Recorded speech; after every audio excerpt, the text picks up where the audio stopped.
Mana shu yerda bor ham binoni taniganlar bo'lsa kerak. Dunyo bo'yicha ikkinchi o'rin turadi. Bu haqida ko'p gapirmagan, ko'pchilik biladi, ham baland bino haqida.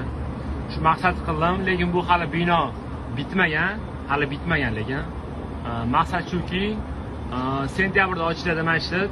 Mana shu bir oktyabrda borib, mana shu binoni eng baland etajidan bitta ofis olish bor. Mana shu oktyabr oyigacha maqsad bor. Sentyabrda ochiladi, men oktyabrda olaman bitta ofis mana shundan borib, takoy. Bitta so'rab qo'yaman olganim haqida. Mana shu yomg'ir olganda borib, mana shu bino yarmi ko'rinmaydi. Faraz qilinglar, sizlar ofisinglar borda, tepasi sizlarga qanaqadir million dollarlar haqida gaplashyapsizda, pastida yomg'ir yog'yapti, tushunyapsizlarmi? Qanaqa beryapti? Suv beryapti. Takoy. O'ntana ofis olsam bo'ladi, men Twitter-dan, lekin Twitter-dan hayotda borib, anaqa olmayman. Bo'ladi. Ofis olmayman, chunki bu bino sal eskirgan. Mana bino ham baland binolardan bittasi. Bu yerdan olish niyat bor edi, bu yerdan olish juda qiyin ekan.